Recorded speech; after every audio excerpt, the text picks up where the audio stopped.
Empezamos con las presentaciones. Buenos días, somos el Grupo 22, formado por Adrián Utrilla, Álvaro Lorenzo y yo, Álvaro López. Nuestro trabajo consiste acerca de la goma EVA, o como es conocido industrialmente, etileno vinilacetato.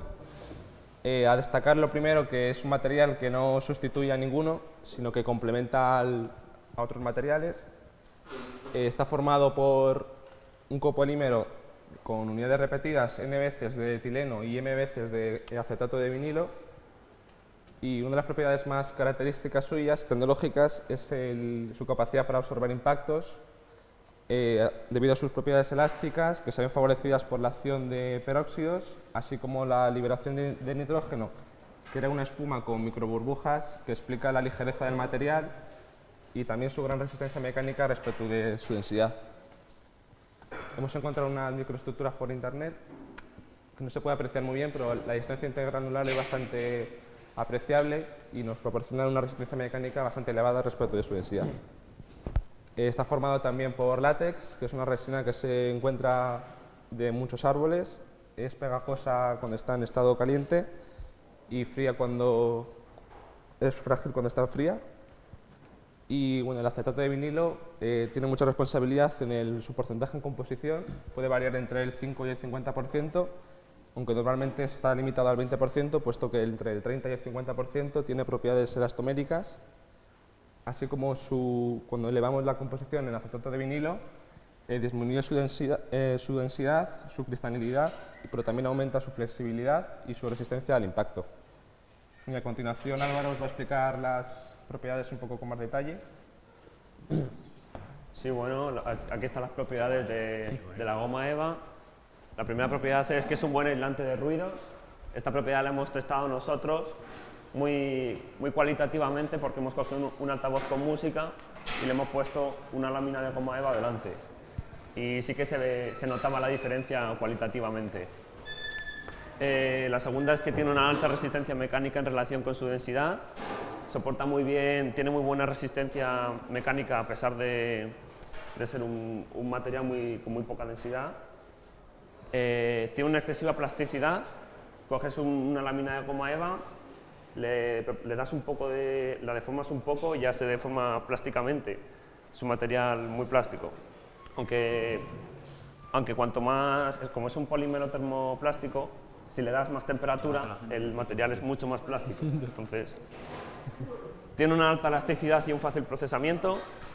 El material es muy elástico. Tú coges una lámina y antes de que se rompa, tienes que proporcionarle bastante fuerza porque es muy elástico. Entonces, y tiene unas buenas propiedades de absorción de vibraciones. Esta es la propiedad más importante de la goma EVA. Es la más importante, decía, y por ello su finalidad, su utilización es básicamente en raquetas de pádel, para que la pelota tenga, o sea, la raqueta al dar con la pelota tenga menos vibraciones y la pelota salga más disparada. Aunque también otras finalidades se utiliza mucho en juguetes, en colchonetas y tal, de guarderías y de jardines de infancia. Porque es un material que no es tóxico para nada, es muy fácil de pegar y es muy fácil de cortar, y por ello pues, se utiliza mucho para que los niños jueguen y tal. Y bueno, a continuación mi compañero le va a explicar un poco el experimento que hemos hecho. Bueno, pues como ha dicho Álvaro, la goma EVA es un buen material para absorber energía y nosotros quisimos testar pues, cuánta energía era capaz de absorber. Para esto utilizamos una pelota de ping-pong y la dejamos caer sobre la goma EVA, pero tuvimos de referencia el suelo. Primero dejamos caer la pelota de ping-pong sobre el suelo para saber cuánto botaba y eso, y luego sobre la goma EVA. Como botaba muy poco, tuvimos que grabarlo en vídeo para poder ver a qué altura llegaba, y después utilizamos la ecuación de la energía potencial para saber la energía que absorbía. Luego utilizamos eso, la diferencia, y hacíamos el porcentaje. Y estos son los resultados que obtuvimos, que la goma EVA absorbía un 73,3% del total de la energía, mientras que el suelo nada más que absorbía el 13%. Fue bastante sencillo y no nos llevó mucho trabajo, pero pudimos comprobar que la pelota en la goma EVA nada más que tardaba en absorber toda la energía 0,7 segundos, es decir, que la dejábamos caer, botaba solamente una vez y a la siguiente vez que intentaba botar ya no subía y se quedaba parada, se quedaba anclada en el sitio que botaba. Mientras que cuando botaba en otra superficie, la pelota botaba y botaba y botaba y botaba hasta que tardaba un montonazo de tiempo en pararse. Y siempre dejábamos caer la pelota desde la misma distancia y así pudimos comprobar que este experimento que hicimos. Y eso es todo. Muchas gracias. Pasamos al turno de preguntas. ¿No hay preguntas?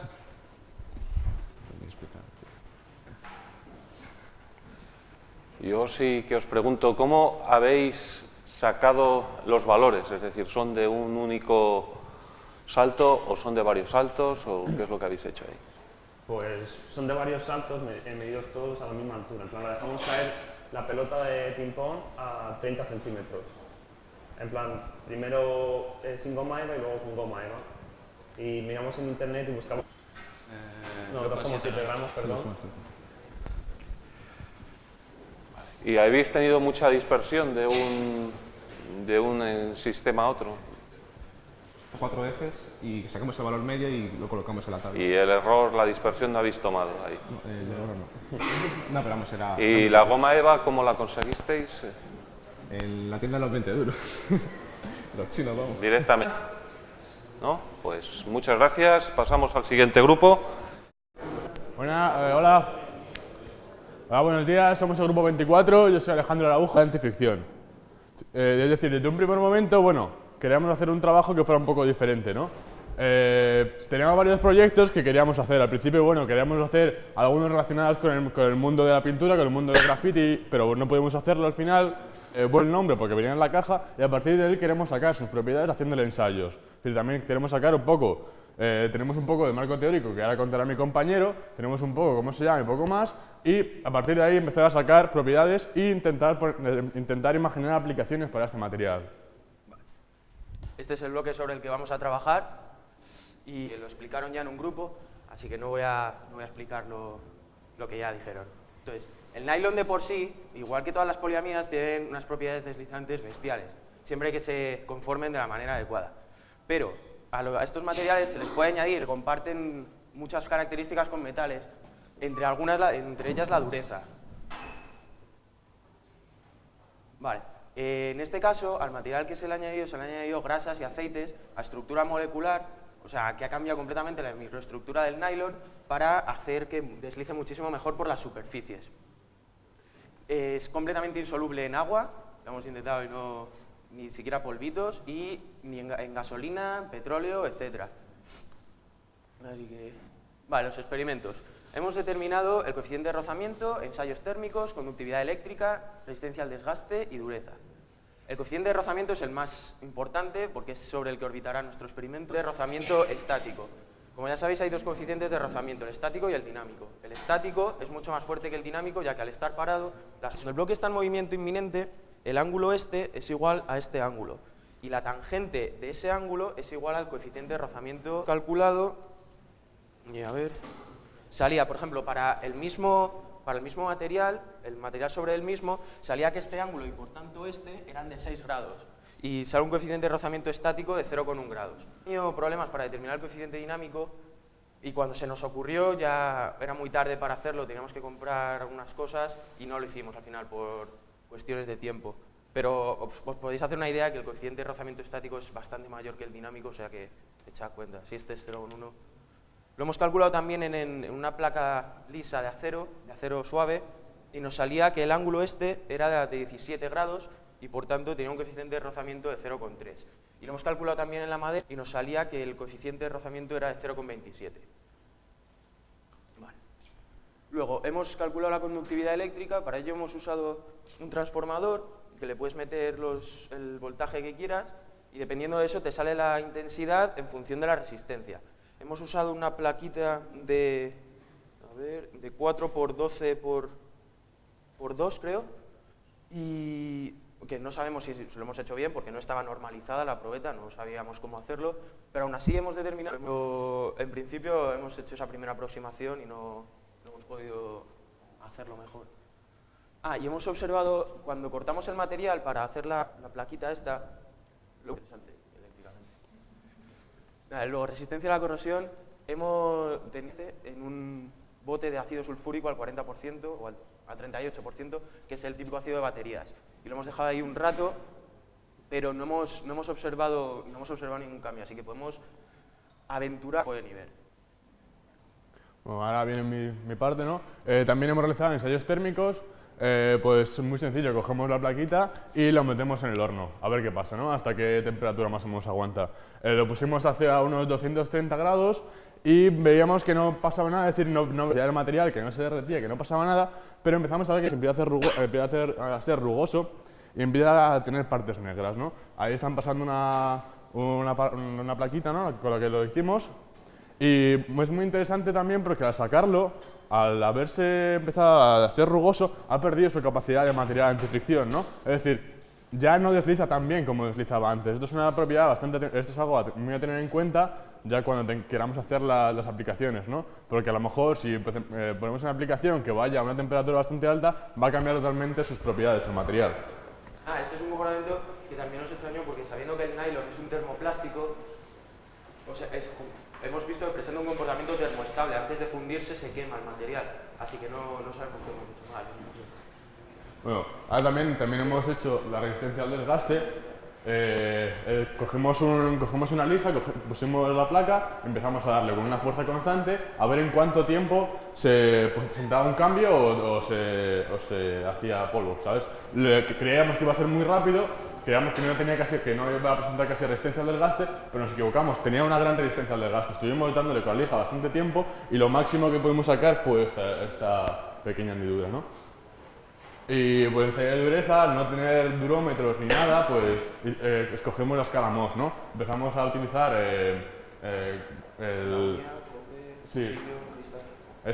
cobre, cristal, todo esto, y vimos que fácilmente se podía hacer una hendidura con la uña en el material. Es decir, tiene un 2 en la escala Mohs, ¿no? Sí, un 2 en la escala Mohs aproximadamente. Vale, ahora, baja conductividad eléctrica. Hemos concluido que no conduce nada. Hemos calculado también la resistividad, que es bastante alta, y habíamos pensado inicialmente en hacer recubrimientos para cables, pero determinamos que no era viable porque el material es rígido, es bastante rígido, así que pensábamos que no valía, porque los cables, como ya sabéis, tienen que ser maleables. Otra aplicación que se nos había ocurrido es, no sé si sabréis, que en los ordenadores, hay algunos ordenadores que todo el circuito electrónico, todo el hardware, se sumerge en una especie de líquido que solidifica para que no se muevan y que no haya problemas. También lo consideramos. Consideramos que podríamos hacer ese material, meterlo ahí para esa función, pero lo desestimamos debido a que es muy difícil, o sea, la temperatura que hay que alcanzar es de unos 200 y pico grados, 220 creo que era, y se estropearían todos los materiales electrónicos, así que lo desestimamos completamente. Luego, en resistencia a la temperatura no hemos obtenido nada, porque se quema inmediatamente, no hemos visto ninguna aplicación para ello. Y en cuanto a la gran capacidad de deslizamiento, que era lo importante, nos hemos extendido ahí bastante. Al principio determinamos que a lo mejor podíamos usarlo en snowboards, en esquíes, como recubrimiento de la parte de abajo para alcanzar más velocidad, que el rozamiento con la nieve fuera mucho menor. Y hemos determinado que como tiene muy baja resistencia al desgaste y resiste bastante bien, podría ser una aplicación factible, siempre de acuerdo con lo que hemos experimentado nosotros. Otra aplicación que se nos había ocurrido es como los discos y la superficie del air hockey, no sé si habréis jugado, que es una placa, una superficie donde se expulsa aire, que levanta ligeramente la pieza. Entonces, si la pieza o la superficie es de este material, el coeficiente de rozamiento sería prácticamente nulo, por lo que deslizaría mucho mejor. Y no hay que preocuparse por los golpes porque teníamos curiosidad, entonces cogimos una placa y nos pusimos a darle martillazos sin parar y no pasaba nada. Lo único que pasaba era que se deformaba un poquito, pero ni se rompía ni nada. O sea, que no hay que preocuparse por eso. Luego, otra de las aplicaciones que hemos visto, que a lo mejor considerábamos, era como recubrimiento del suelo de las boleras para que, cuando tiras la bola, llegara hasta el final. o sea, llegar hasta el final sin perder velocidad en el transcurso del camino. Entonces, luego esto no se nos ha ocurrido más aplicaciones para el ocio, pero sí que se nos han ocurrido bastantes para la industria. Lo principal es usar los cojinetes, que ya sabéis lo que son estructuras circulares generalmente que se deslizan en torno a una barra metálica cuando se tienen que mover. Entonces, generalmente se usa para transmitir energía y si el coeficiente de rozamiento es mínimo, la energía que se transmite, el porcentaje que se transmite es mucho mayor. Otra de las aplicaciones que se nos habían ocurrido es como las bandas estas, en una cadena de montaje, cuando se pasan las piezas, vosotros sabéis que hay una banda que gira en torno a una superficie, una plataforma bastante grande. Entonces, también se nos había ocurrido, como los cojinetes, usar esto para el material estructural que soporta la banda para que la energía que se perdiera fuera mínima. Otra de las propiedades es un embrague de los coches. No sé si sabéis cómo funciona un embrague, pero a ver, está hecho de un material que es antifricción, también, no sé si será me imagino que no. Es un material antifricción que al cambiar de marcha le transmite la velocidad de una rueda metálica y la rueda metálica ya funciona, transmite el movimiento a la caja de cambios. Entonces, la rueda del material antifricción podría servir para esto. Están rodando ambas ruedas, la rueda se va acercando, entonces le pasa el movimiento. Si se cambia de marcha sin pisar el embrague, que se oscala, es porque la rueda antifricción no le ha conseguido pasar toda la cantidad de movimiento a la rueda metálica, entonces deja de funcionar, se bloquea el sistema. Es curioso, para que lo sepáis. Y luego hemos pensado también hacerlo, porque lo hemos observado también en engranajes, pero los engranajes tienen que ser pequeños, porque no es viable, hacer engranajes grandes para una gran cadena de montaje con este material. Y luego tenía otro... Vale, y lo último que se nos ha ocurrido, no sé si sabéis lo que son las lijas de carpintería. Son aparatos que tienen un mango que gira una lija en torno a dos poleas. Y el material que hay entre medio... A ver, espera, lo voy a dibujar. Es muy difícil explicar.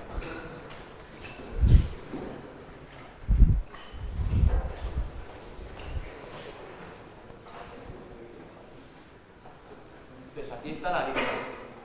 La lija de carpintería, entonces, tiene que tener aquí un soporte para que esto no se hunda. Lo hemos pensado también usar para ese caso, ya que así no habría pérdida de energía. Y ya está. Lo último, hemos determinado que resiste a la corrosión ácidos moderados, pero no hemos visto ninguna aplicación para esto. Y esta es la bibliografía. Muchísimas gracias, sobre todo por el despliegue de imaginación que habéis tenido a la hora de buscar aplicaciones y medidas. Empezamos con el turno de preguntas. Buenas, soy Ignacio López del Grupo 26 y quería preguntaros si habéis vuelto a probar cuál es el coeficiente de rozamiento después de haberlo metido en el horno. No, pero no lo hemos probado, pero no porque no tuviéramos tiempo, sino porque vimos que inmediatamente, mira, por ejemplo, si coges, lo he pasado dos bloques, el quemado y el normal. Si coges los dos y los tiras por la mesa, ves que el coeficiente de rozamiento del que no está quemado es mucho mayor, desliza mucho más que el rugoso, o sea que ni nos molestamos, dijimos directamente que era mucho, que aumentado. Hola, soy Pedro Cabrera del Grupo 21 y quería preguntaros si a la hora de calcular el coeficiente de rozamiento habéis pulido o lijado la pieza por la parte en la que habéis hecho el experimento. A ver, no podíamos pulirla porque observamos que cuando lo cortábamos quedaban como rebabas. O sea, no sé si te ha llegado la pieza, pero hay uno de los lados que al cortarla y pulirla se quedaba con hilos, con fibras que lo hacían mucho más rugoso. Entonces, si te llega, vas a ver que la superficie sobre la que lo hicimos es muy lisa y no podíamos hacerlo más liso. O sea que...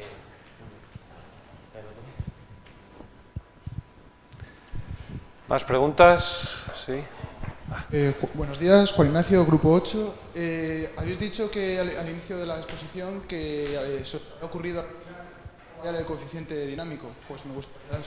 Vale, a ver, habíamos pensado, teniendo un plano inclinado, con un dinamómetro aquí, calcularíamos la fuerza con la que incide esto. Entonces, Con esto podríamos calcular la fuerza esta con la masa y la aceleración, habríamos calculado también la aceleración. Entonces, como la fuerza peso es esta, calcularíamos la normal con la fuerza con PI, aquí tendríamos la normal, entonces con esta fuerza, con la peso, que la calculamos masa por gravedad, y con el rozamiento, y con este ángulo, habríamos hallado la normal y por tanto habríamos hallado el coeficiente de rozamiento dinámico. Pero esto se nos ocurrió demasiado tarde como para comprar el dinamómetro y ya... No me ha quedado claro. ¿La fuerza de rozamiento? A ver, tú tienes aquí el dinamómetro, ¿vale? Entonces, pensamos que el bloque, cuando incidía aquí, la fuerza final era esta. Entonces... Eso es masa por aceleración. Al hacer eso masa por aceleración, podemos calcular la aceleración con la que llega aquí, ¿no? Sabemos la masa del este, ¿no? Claro. Pilla. Entonces, sería un sistema de fuerzas con las únicas componentes serían Px, esta y esta que sería la del rozamiento. Lo calculas, despejas y sacas el rozamiento dinámico. Aquí había otra pregunta. Hola, soy Alicia del grupo 18 y quería preguntar si habéis utilizado la misma pieza para hacer todos los experimentos o una para cada uno. Usamos para, por ejemplo, la conductividad eléctrica, cortamos una pieza muy pequeña para ver cómo lo hacía. Luego, Para el térmico el teníamos ensayo otra térmico pieza. también cortamos una específica y para el deslizamiento usamos otra, la más pulida que encontramos. Pues ahora cambia. ¿Hay alguna otra pregunta? ¿No? Pues muchas gracias.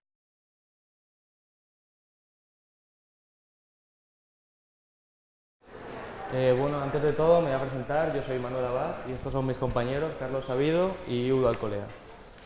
Nuestro trabajo trata sobre los posibles cambios de propiedades que sufre la fibra de carbono al realizar una variación en unos parámetros.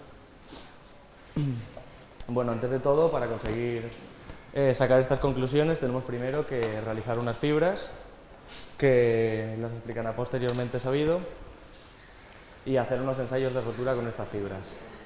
Los ensayos que hemos realizado son bastante caseros porque no disponíamos de equipo y también los explicarán posteriormente. Bueno, después de realizar estos ensayos analizaremos las propiedades, analizaremos los datos para sacar una serie de conclusiones y cuáles son los factores que determinan las propiedades mecánicas de nuestras fibras. Bueno, el material que hemos utilizado el material que compone nuestras fibras es básicamente hilos de carbono y resina de poliéster. De aquí hemos sacado los hilos, destrezándolo de esta malla, y nos hemos dado cuenta de que tiene unas propiedades bastante características, como una elevada resistencia a tracción y estabilidad térmica. También cuenta con la flexibilidad típica de un hilo tradicional. Y lo referente a la resina de poliéster, bueno, el bote está abierto, pero aquí la tenéis. La resina de poliéster está catalogada dentro de las resinas termofijadoras y su característica principal es que a temperatura ambiente se mantiene en estado como un líquido viscoso y añadiendo un endurecedor, que es un catalizador, y un acelerador, conseguimos que estas resinas se conviertan en un sólido rígido. Este proceso es un proceso de polimerización y se lleva a cabo después en un determinado tiempo. Y la ventaja que nos da, que no sea de manera instantánea, es que mientras que está endureciéndose podemos impregnar las fibras con esta resina. Bueno, y os paso con mi compañero Sabido para que explique lo siguiente. Bueno, espera, no, esto lo tengo que explicar yo. Bueno, también los instrumentos que hemos utilizado son bastante comunes, como unas tijeras para cortar las fibras, cintas adhesivas para colocar los hilos de carbono, los pinceles para impregnar las fibras con la mezcla y los vasos para mezclar las fibras. Como ya sí que te toca. No queda nada. Toma. Bueno, con la ayuda de José Ignacio pudimos normalizar nuestras probetas, que tenían estas medidas, 4 centímetros de longitud de largo por 1 centímetro de ancho y el grosor entre 2 y 3 milímetros, pero era variable el grosor. Bueno, tras determinar cuáles iban a ser las dimensiones de nuestras probetas y con los objetivos en nuestra cabeza tratamos de pensar cómo podíamos mantener juntas las fibras de carbono sin que éstas se deshilachasen. Y bueno, como teníamos que poner diferentes orientaciones, aquí veis cómo Udo va quitando con unas pinzas agrupaciones de fibras una a una para poder ir pegándolas. Para resolver el problema de cómo juntarlas, pegamos celo boca arriba encima de la mesa, lo separamos 4 centímetros y marcamos los 2 centímetros de grosor y vamos poniendo cada fibra por encima y se iba quedando pegada. Cuando ya estaban todas, poníamos celo por encima y ya se sacaba.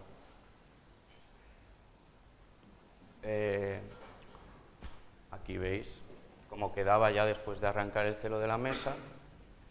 No se ve bien, pero justo aquí en el centro, esta parte no tiene celo por encima, estoy así.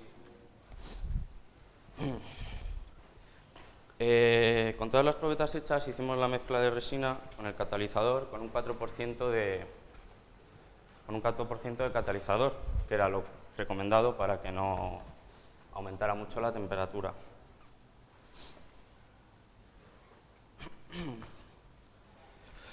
Cabe destacar que al hacer las mezclas unas cuantas veces, se experimentaba en el polímero un gran aumento de la temperatura e incluso un cambio de color, primero hacia el verde y luego se volvía a hacer un poco más transparente.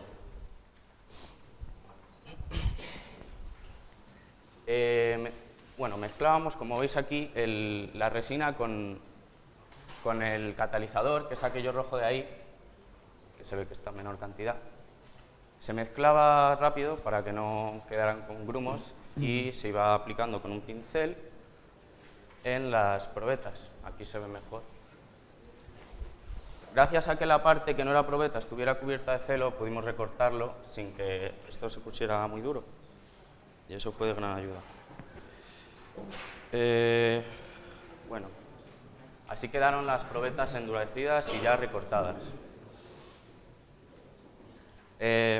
Para las probetas de resina que verifican o no nuestra segunda hipótesis, necesitábamos unos bloques de plastilina y ahí cavábamos las medidas que tenían que tener nuestras probetas y las rellenábamos de resina.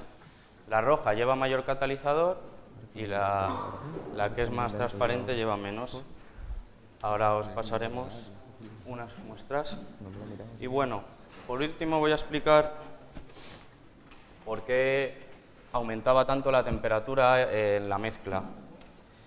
El catalizador está compuesto básicamente de oxígeno, moléculas de oxígeno, y está unido a un solvente que es bastante inflamable, que es la metiletilasacetona. En cambio, la resina básicamente es cobalto, un material metálico, el objetivo del cobalto es liberar las moléculas de oxígeno del catalizador, y lo que hace esto es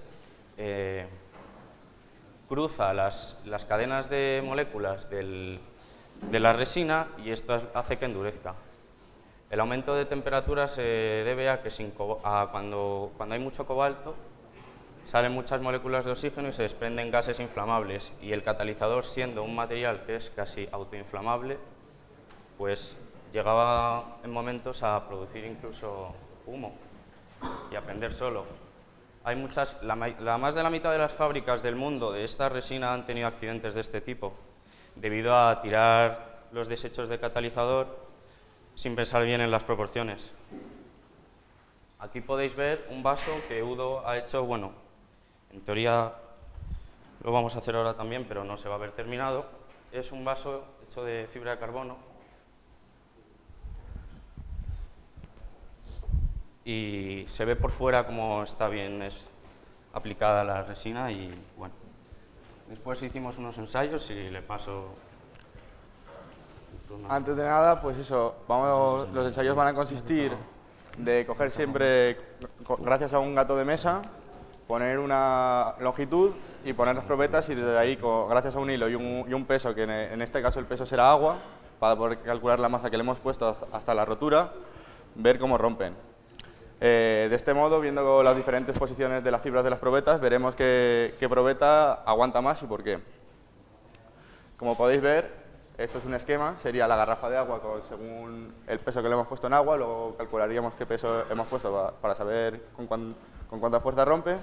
Esto sería la probeta y aquí estaría atada, gracias al gato, con una distancia estándar para que no varíe cuando cambiamos las probetas. Al aplicar el peso, la probeta flexionaría hasta que rompe.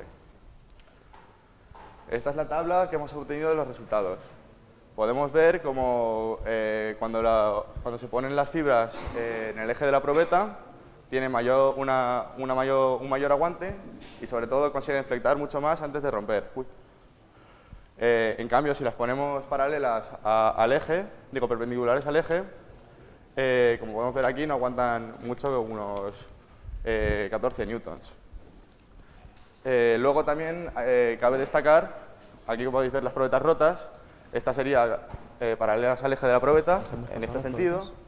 Estas serían las diagonales al eje de la probeta, o sea, si la probeta fuera un rectángulo así, serían así. Luego las fibras horizontales, que están hechas directamente con la malla esa sin deshilacharlas. Las probetas perpendiculares al eje y con mucho catalizador y poco catalizador. El único resultado así sorprendente que no nos esperábamos es con las de probetas diagonales, que bueno, ahí se ve que rompieron porque sin querer las forzamos un poco, pero nunca llegaron a romper, flexaron hasta quedarse casi paralelas. Y luego, también otro dato interesante fue que pensábamos que pasando la mezcla estándar que nos pone el fabricante sería más débil o menos flexible, y resultó que esta aguantó mucho más que la que tiene el catalizador indicado. Aquí podemos ver el resultado de las probetas de las fibras. Podemos ver que las fibras verticales y las horizontales, que es una mezcla de las verticales con las horizontales, aguantan bastante más que el resto de las fibras. Este resultado no está bien porque la probeta no llegó a romper debido a su flexibilidad. Y luego aquí podemos ver el resultado del catalizador. Con poco catalizador aguantaba menos que con mucho catalizador. Ahora Manu nos concluirá un poco los resultados del trabajo y... A ver, básicamente las conclusiones que sacamos de este trabajo eran dos. Una era que según la disposición de las fibras íbamos a tener mayor dureza, y la mayor dureza se obtenía cuando teníamos las fibras dispuestas en el eje paralelo al eje longitudinal de la probeta. Y así la pudimos comprobar con lo que ha explicado uno de los ensayos. Y la otra conclusión es la del catalizador, que vemos que cuanto mayor es la cantidad de endurecedor utilizada, mayor es la dureza. Pero también hemos visto una serie de fallos cuando utilizamos una gran cantidad de endurecedor. Y era que al utilizar más de un 4% de endurecedor, nuestras fibras no nos daba tiempo a impregnar las propias fibras con el catalizador porque endurecía demasiado rápido. Y básicamente esas son las dos conclusiones. ¿Alguna pregunta? Antes de nada, os vamos a pasar este vasito que lo acabamos de hacer ahora para que veáis cómo es una reacción exotérmica. Le hemos puesto mucho catalizador y si lo tocáis por abajo podéis ver que ha cogido calor. Pues muchas gracias y pasamos al turno de preguntas.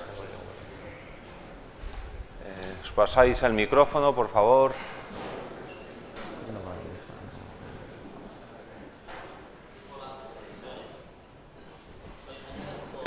Enciéndelo porque yo creo que está apagado.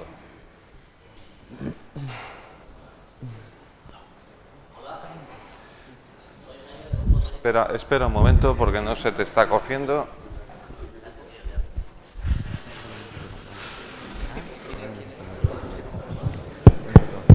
Sí, habla aquí. Y acércatelo.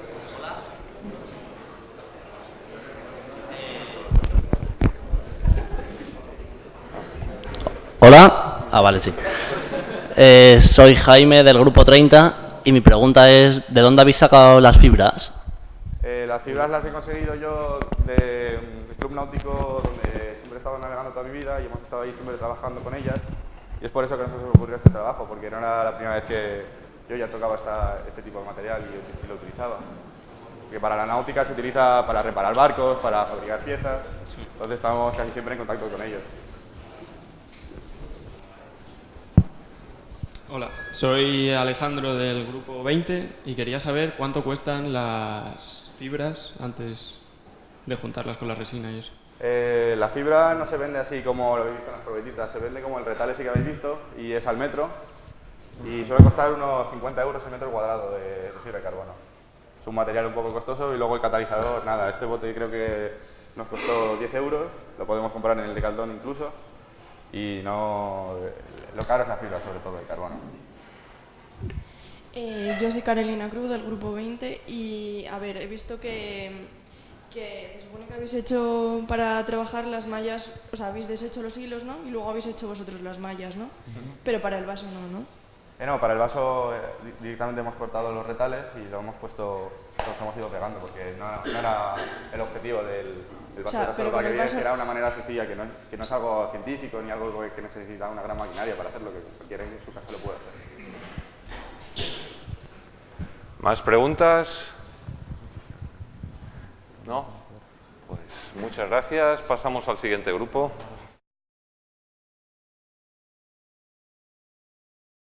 Hola, somos el grupo 25, yo soy Alejandro y este es mi compañero Vidal y vamos a hablaros de los bioplásticos. Primero os comentaré distintos tipos de bioplásticos a nivel industrial y finalmente Vidal os contará un experimento que hemos hecho de un bioplástico casero. Bien, los bioplásticos, como veis, son materiales poliméricos que se fabrican a partir de materias orgánicas y que se degradan de una manera muy fácil y por organismos vivos. Suponen una alternativa a los tradicionales plásticos derivados del petróleo, ya que son, aunque son un poco más caros todavía, respetan el medio ambiente y se degradan, lo cual es muy importante. Hay dos grandes tipos, que son los procedentes de recursos naturales y los que se sintetizan por vía biotecnológica. De todos estos vamos a hablar de los derivados del almidón, del óxido poliláctico y de los polihidroxialcanoatos. Los derivados del almidón, como su propio nombre indica, vienen del almidón, principalmente del almidón de maíz, ya que es un cultivo bastante barato. Son bioplásticos termoestables y sus propiedades, a pesar de que no son muy buenas, se pueden mejorar si los juntamos con otros copolímeros.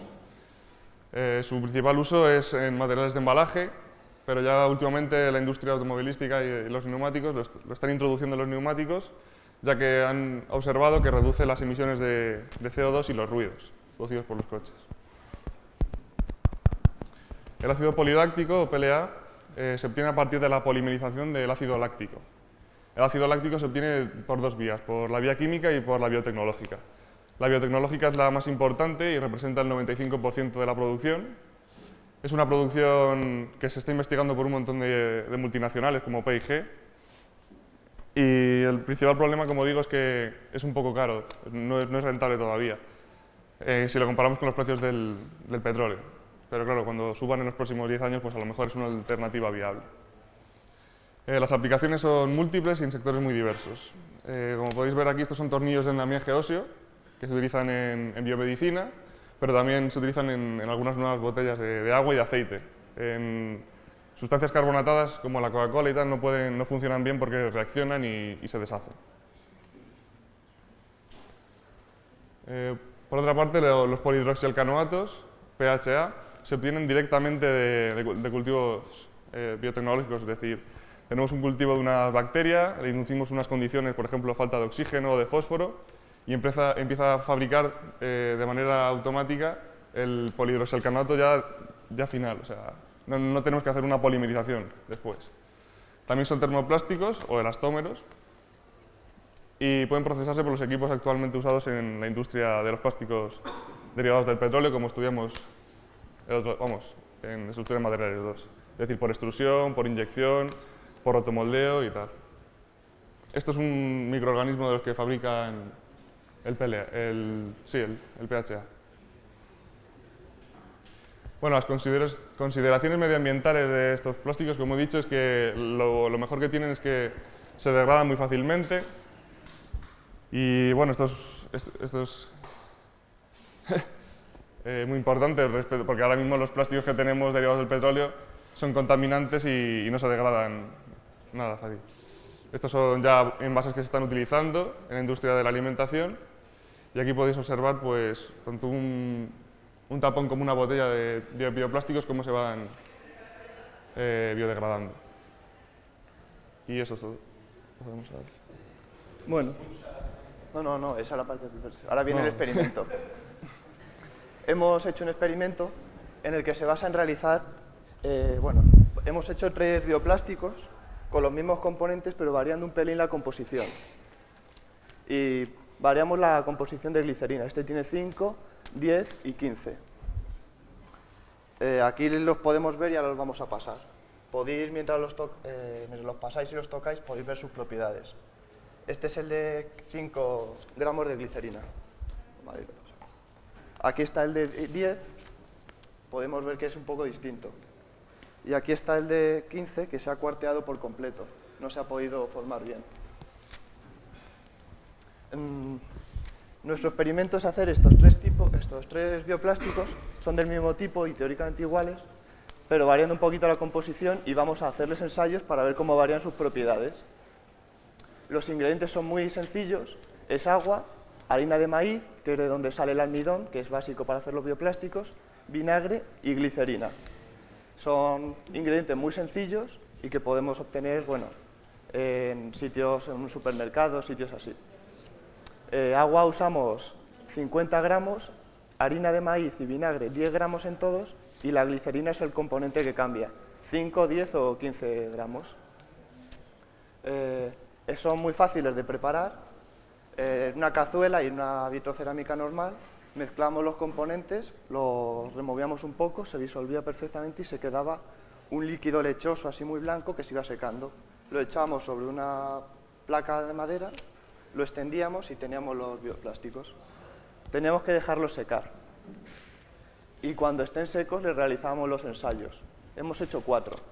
Uno de combustión, que es básico para ver cómo se comporta un plástico y es ver cómo arde. Uno de dureza, que le hemos hecho bastante rudimentario con las cosas que teníamos por casa.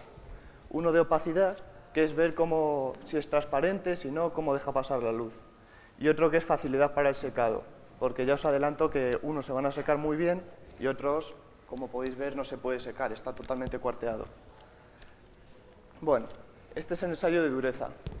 Le hemos hecho de una forma muy primitiva, que es con un destornillador, lo clavamos en esta báscula, que es una Thermomix, y clavamos hasta que el cabezal estaba metido y veíamos en la báscula la fuerza. Y bueno, hemos obtenido resultados lógicos porque hasta con los dedos se puede ver cuál es más duro y cuál es menos. El de opacidad es también muy sencillo, simplemente lo ponemos delante de una lámpara y vemos cómo deja pasar la luz. También vemos si tiene muchas burbujas que entorpezcan el paso de luz. El de combustión es también, le acercamos un mechero y vemos si puede arder. Medimos varias cosas. La cantidad y el color del humo que procede, si echa muchísimo humo y muy negro que tizna, o no echa casi humo. El color de la llama, hay plásticos que arden con una llama verde o azul, en este caso era una llama naranja normalita. Combustibilidad, que es ver si el plástico empieza a arder muy espontáneamente o le cuesta muchísimo arder.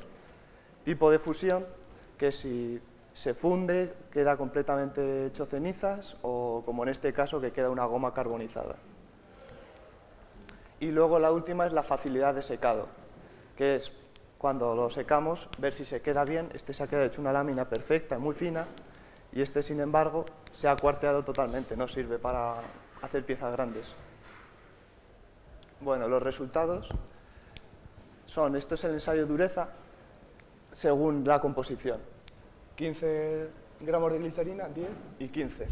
Aquí hemos hecho una pequeña gráfica y los resultados nos dan curiosamente lineales, siendo el de 15 gramos muy blandito, lo podéis tocar con la uña, y el de 15 miligramos bastante más duro. Apenas se puede rayar, pero hace falta bastante más fuerza. En opacidad también podéis ver que el de 15 gramos es translúcido, se ve bastante bien a través de él. El de 10 bastante menos y el del otro no se puede ver nada, aparte de que está hecho trocitos pequeños. Y luego la cantidad de burbujas también va variando. Aunque eso también dependerá de cómo se haya secado y de muchas más cosas que no hemos podido ver. El ensayo de combustión, como son componentes orgánicos, pues no producen mucho humo. Los plásticos suelen producir bastante más. En todos la llama es naranja y luego se aprecian diferencias en cómo arde. En el que tiene menor composición de glicerina le cuesta muchísimo arder y si la dejamos en el mechero se apaga. En el de 10 miligramos arde mal, pero la llama aún arde un poco. Y en el de 15 miligramos, el chisporrotea y saltan trocitos de material que nos quemaron las manos. Y el secado también lo podéis ver. En uno hemos hecho láminas gruesas, son bastante gruesas, en otro es el que es una lámina muy pequeñita, y en el último, el de más composición, se cuartea totalmente. Son solo trocitos. Bueno, conclusiones.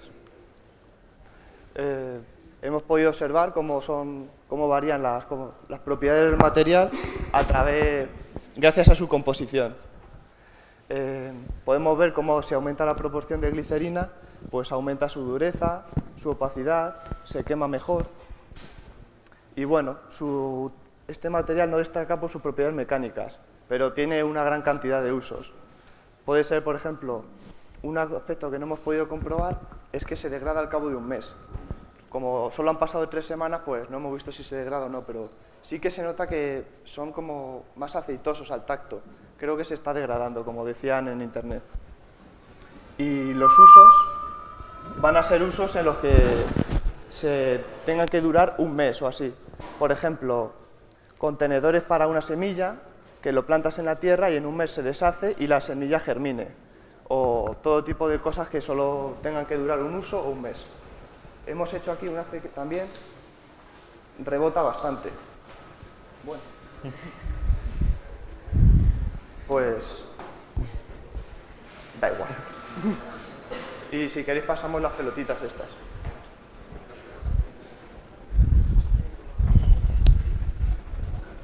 Y bueno, y aquí está, le hemos envuelto y como no ha estado expuesto al aire, este está... Bueno, este no ha podido secarse y este es el líquido lechoso del que hablaba. Nada más recién sacar de la cazuela es esto. Y es un líquido que se queda esto, lo extendemos y esto se seca y obtenemos el bioplástico. Sí, da un poquillo de asco.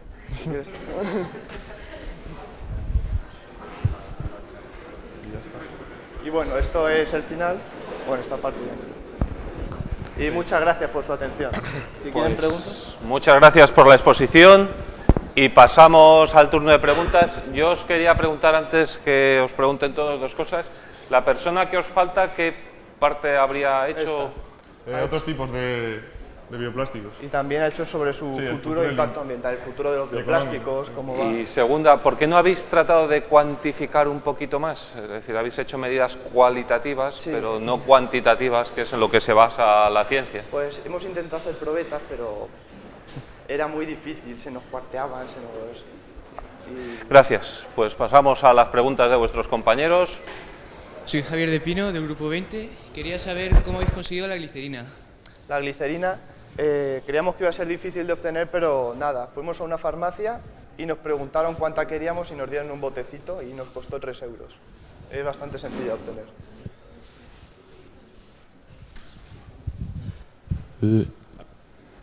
Alberto Indarte, del Grupo 24. Quería saber, habéis dicho que el ácido poliláctico se puede usar para los tejidos humanos, como tornillos de huesos.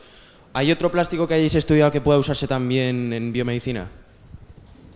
Pues sí, el polihidroxialcanoato también tiene aplicaciones como para hacer como gasas y en vez de algodón de eso. Aunque principalmente se enfoca a los envases, porque los derivados del petróleo, aparte de energía, nos dan envases, que son los plásticos.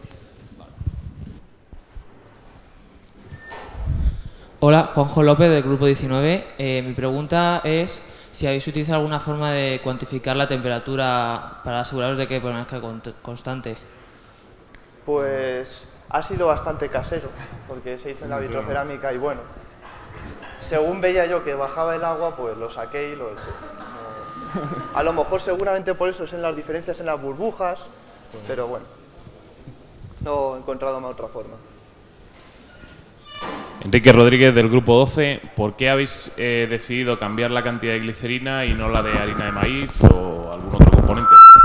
Pues porque nos ha parecido el componente el que nos ha parecido más curioso, ¿sabes? Y porque con otros tampoco varía, ¿no? No sabemos, creemos que la glicerina es base en el cuestión de enlaces, también es el almidón, pero hemos elegido la glicerina y no otro.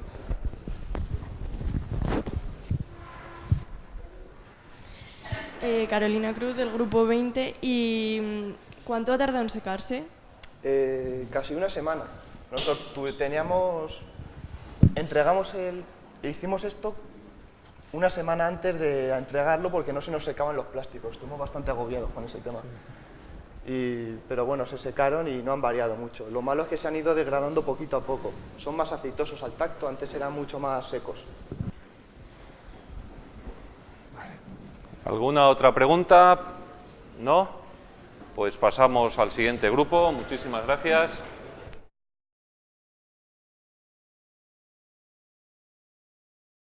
Hola, somos el grupo 26 y estamos formados por Ignacio López y yo, que soy Jesús González. Y vamos a hacer un trabajo sobre la madera. En primer lugar, os exponemos aquí el índice del trabajo y del experimento. Vamos a hablaros del propósito, de qué es la madera, por supuesto, su estructura externa, microestructura, composición, lignina, celulosa, tipos de madera según su dureza, composición y estructura, macroscópica, la máquina de ensayos que hemos usado. Después Nacho os va a hablar de las probetas que hemos usado, de pruno y conglomerado, el cálculo de fórmulas y los ensayos de impacto que le hemos realizado, y por último unas conclusiones. El propósito pues va a ser observar la dureza de cada tipo de madera, utilizando para ello un péndulo de Charpy que hemos elaborado artesanalmente. Vamos a relacionar su dureza con la microestructura de la madera y su estructura macroscópica también. Con ello podemos calcular la dureza mediante fórmulas y por último vamos a contrastar los resultados que hemos obtenido con los experimentos, realizar una hipótesis sobre su comportamiento al variar la estructura externa o interna y sugerir aplicaciones. La madera. Pues en primer lugar cabe destacar que es un material ortótropo. Esto quiere decir que sus propiedades varían según la dirección en que lo estemos observando. Por ejemplo, en dirección radial pues tiene propiedades diferentes que en dirección axial. Los troncos, como todos sabemos, crecen cada año y van formando esos anillos que podemos contemplar ahí. Por supuesto no hemos usado plantas herbáceas, pues estas no tienen tronco.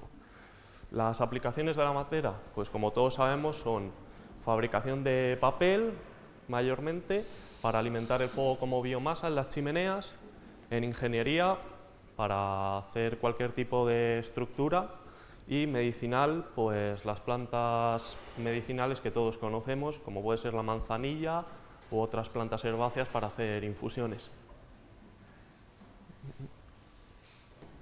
La estructura externa, como todos sabemos, el tronco del árbol posee una estructura externa, que es lo que viene siendo la corteza, y el cambium, que está dividido entre xilema y floema, que es la parte más interior y la más externa.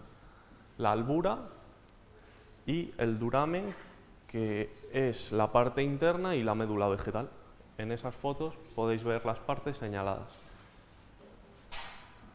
La estructura interna, pues la madera es un material polimérico formado fundamentalmente por celulosa y lignina, que es en lo que nos hemos basado para realizar nuestros experimentos. Pues son los polímeros por lo que está formado mayormente, y es lo que le proporciona las características determinadas a cada tipo de madera. Ahí podéis ver la composición en carbono, oxígeno, hidrógeno y nitrógeno en sus composiciones en la madera, una medida aproximada. La lignina y la celulosa, que como os decía, son los polímeros en mayor proporción en la madera, y ahí tenemos la estructura de sus polímeros, que como se puede ver son bastante complejos. Ahora vamos a proceder a hacer una clasificación de los tipos de madera según su dureza, y después vamos a hacer una clasificación en cuanto a su estructura externa y composición. Respecto a su dureza podemos clasificarlas en duras y blandas, siempre con plantas no herbáceas. Duras, como puede ser el roble, nogal, cerezo, encina, olivo, castaño, olmo. En nuestro caso hemos usado las probetas de nogal y de pruno. El pruno es una especie, bueno, pertenece a la familia del cerezo y es un árbol decorativo, así que le hemos catalogado como una madera dura. y blandas como puede ser el álamo, el abedul y el aliso. Los tipos de madera, aquí los hemos clasificado respecto a su estructura externa. En conglomerado, que es nuestro caso, hemos usado, como os he dicho, una probeta de nogal, que en este caso viene a ser de una capa o podíamos... No, de una capa no, es como de varias capas formadas por partículas. Lo hemos catalogado como conglomerado. Y bueno, también hay tipos de contrachapado que todos conocemos, que es mediante la unión de capas de madera y de fibras semiduros, con densidad media y de chapas. La máquina de ensayo es un péndulo de Charpy, que como no teníamos acceso a un péndulo de Charpy como el que usamos en las prácticas de estructura 1, pues hemos elaborado uno artesanalmente. Lo que hemos cogido ha sido varias tablas de conglomerado, una para realizar la base, otras dos en forma vertical para sostener el hacha, que le hemos realizado una perforación para atravesarla con un alambre metálico rígido y hacer que el hacha pueda pendulear. En la base hemos colocado estas dos tablillas verticalmente para sujetar la probeta, que es esta que se ve aquí horizontalmente, y la sujeción, lo cual es muy importante porque comprobamos que hacer los ensayos, si esta sujeción no era la adecuada, absorbía parte de la energía y no podíamos calcular la verdadera energía que de verdad absorbía la probeta de pruno o nogal cuando lanzábamos el hacha. Y lo que hemos hecho ha sido variar la distancia, la altura a la que subíamos el hacha y soltarla para calcular la fórmula. Ahora os va a hablar Nacho del experimento, las fórmulas y demás. Bueno, estas son las dos probetas, la de arriba es de pruno, la cual hicimos a partir de una rama recta y las hicimos manualmente con un hacha, una sierra, y la de abajo es de del conglomerado de nogal, la cual hicimos a partir de un tablón y fuimos cortando. Las medidas no están normalizadas, las tomamos así un poco como nos salieron las de pruno, que eran las más complicadas de hacer. Bueno, esa es la fórmula, la energía absorbida es igual a la masa por la gravedad por la variación de altura. Como medir la altura después de golpear la probeta era muy complicado, pues, y no íbamos a estar grabando un montón de vídeos y luego viéndolos y tal, pues lo que hicimos fue buscar la altura a partir de la cual se rompía la probeta, pero el hacha apenas pasaba al otro lado, con lo cual la altura final era 0 y así era más fácil pues medirlo. Bueno, hicimos distintos ensayos, hicimos 4 de Charpy y 1 de IZOD, que el IZOD es muy parecido, como se puede ver ahí en la imagen, y en los de Charpy fuimos variando tanto el tamaño con la probeta como si mojábamos las probetas o las congelábamos. Bueno, congelamos, enfriamos en el congelador. Bueno, este es el primer ensayo que hicimos, tanto con la madera de pruno como con el conglomerado, y en secas, normal, y vimos que la madera de pruno rompía mucho más, con mucha más, bueno, no sé la tabla entera, pero bueno, que absorbía mucha más energía la probeta de pruno que la del conglomerado. Ahí a la derecha se ve más o menos la energía absorbida que eso. Este fue las probetas en remojo. Estuvieron unos 5 minutos y se puede ver como la de pruno apenas varía sus propiedades, pero sin embargo la de conglomerado absorbe muchísima menos energía después de haber estado en remojo que seca. Y eso se puede deber a que la resina utilizada para pegar las partículas pues se debilitase con el agua. Este es el de IZOD, que también se utiliza pues, para medir la tenacidad de la madera y nos salieron valores prácticamente iguales a los del ensayo Charpy en el primero. Este es el de... Bueno, esta solo lo hicimos con las probetas de conglomerado, debido a que las de pruno eran más difíciles de hacer y teníamos bastantes menos. Y bueno, se puede observar aquí que la primera era como en el primer ensayo, después aumentamos el ancho y se ve cómo absorbe más energía. Y en la última, lo que hicimos respecto a la segunda fue aumentar el largo, y eso hizo que no variaba nada porque el hacha golpeaba la misma superficie y bueno, pues era lo mismo. Y este fue el que hicimos, o sea, no se ve la parte de abajo, pero bueno, fue después de haber congelado las probetas de conglomerado. Entonces, una la mojamos antes y otra no la mojamos. Y no sé si hicimos alguna más. Y bueno, aquí pusimos la tabla para compararlo todo y se puede observar que con la que estaba seca, al congelarse más o menos daba la misma tenacidad, pero sin embargo la que estaba mojada antes da más tenacidad que la mojada solamente, pero da menos que la seca. Y bueno, lo que hicimos para que, dado que la madera es anisótropa, bueno, la de conglomerado la tomamos como si fuese isótropa, pero la de pruno no. Lo que hicimos fue que el hacha golpease en todas las probetas de forma perpendicular a un diámetro de la rama para que, bueno, así tuviéramos todas las probetas fuesen más o menos iguales. Y el conglomerado, al ser de nogal de una madera bastante noble, pues suponemos que estaba hecho de la parte superficial del tronco, que es más blando. Por eso, aparte de que no es madera, un bloque de madera, es más blando. Y bueno, estos ensayos, estas son las probetas más o menos rotas. Estas son que llegaban, lo que hemos puesto como rotura límite, que absorbían toda la energía, pero el hacha no pasaba. Esa es una probeta de pruno rota y bueno, aquí diferentes probetas rotas. Como conclusiones, hemos sacado que la madera de pruno era más dura, más tenaz que la de nogal, pero en principio la de nogal es más dura, pero esta zona de alrededor de la corteza y el floema es más blando. Luego, bueno, posibles aplicaciones de esto, pues simplemente estructuralmente y ya. O sea, lo que pasa es que el conglomerado se utiliza mucho más debido a que es más fácil darle forma y se pueden dar más tamaños, y la de pruno en este caso es más difícil porque está delimitado el tamaño por el tamaño del tronco y de la rama y bueno, y eso, y ya está. Esto, la bibliografía y ya está.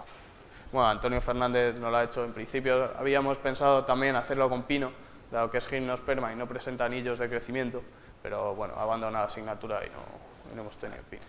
Pues muchas gracias por vuestra presentación y pasamos al turno de preguntas. Abrid los dos micrófonos y hacedlos circular porque hay dos micrófonos por ahí. Hay uno aquí y el otro, ¿dónde está? Están los dos ahí.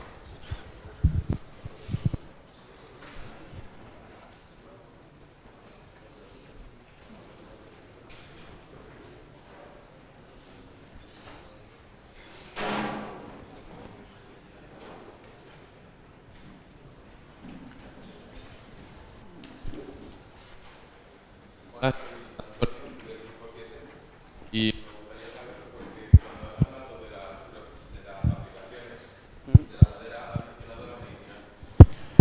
y es verdad que has puesto como ejemplo las medicinales tienen propiedades curativas, partes como las raíces o las hojas, pero me gustaría saber si te has referido en concreto pues respecto a la madera no sabría decirte en el ámbito medicinal, pero sí que sabemos que de las plantas pues podemos extraer algunos componentes como puede ser la manzanilla, sí, pero del tronco no desconozco ninguna yo. Yo he oído que están empezando a utilizar algún tipo de prótesis de madera porque es biocompatible y bueno, tiene bastantes propiedades en común con el hueso, pero vamos, un poco más. ¿Más preguntas? Hola, Natalia del grupo 5. me gustaría saber por qué decidisteis enfriar las probetas y no calentarlas. No quemarlas, sino simplemente calentarlas un poco. ¿Y cómo creéis que habría afectado su rotura? Hombre, claramente era más difícil coger la probeta caliente y hacer el ensayo que estando fría y hacer el ensayo. Pues, y básicamente fue por eso, no era por, no sé, tampoco, y dado los usos que tiene, pues tampoco es utilizar la madera a altas temperaturas, bueno, altas temperaturas, a lo mejor 100 grados, 200, pero bueno, no lo hicimos simplemente porque no procedió en ese momento. Pensábamos que no iba a variar tampoco mucho la energía absorbida, ya que estas maderas pues no tienen mucha humedad y lo que conseguiríamos aumentando la temperatura sería evaporarlo, pero como ya te digo no tienen mucha humedad, así que pensamos que obtendríamos los mismos resultados. Grupo 21, que esto parece... ¿Ahora? Sí. Una vez que congelasteis las probetas que estaban húmedas, ¿notasteis algún deterioro de la madera antes de romperla? No, la verdad es que macroscópicamente la madera parecía un poco igual. Bueno, la que estaba mojada tenía un poco de escarcha, pero poco más. Y la otra, y cuando no las congelamos, simplemente la de conglomerado, bueno, estaban un poco más oscuras, pero nada más. Macroscópicamente no variaron mucho. Vidal Crespo, del Grupo 25. Quería preguntaros cuánto os ha costado conseguir la madera y qué es más caro, la madera de conglomerado o la natural. Hombre, normalmente suele ser la natural, pero la de pruno la cogimos de un árbol de un jardín, así que fue gratis, entre comillas, y la de conglomerado la teníamos ya por casa, sí. Así que tampoco te sé decir cuánto cuesta más una, cuánto cuesta más la otra.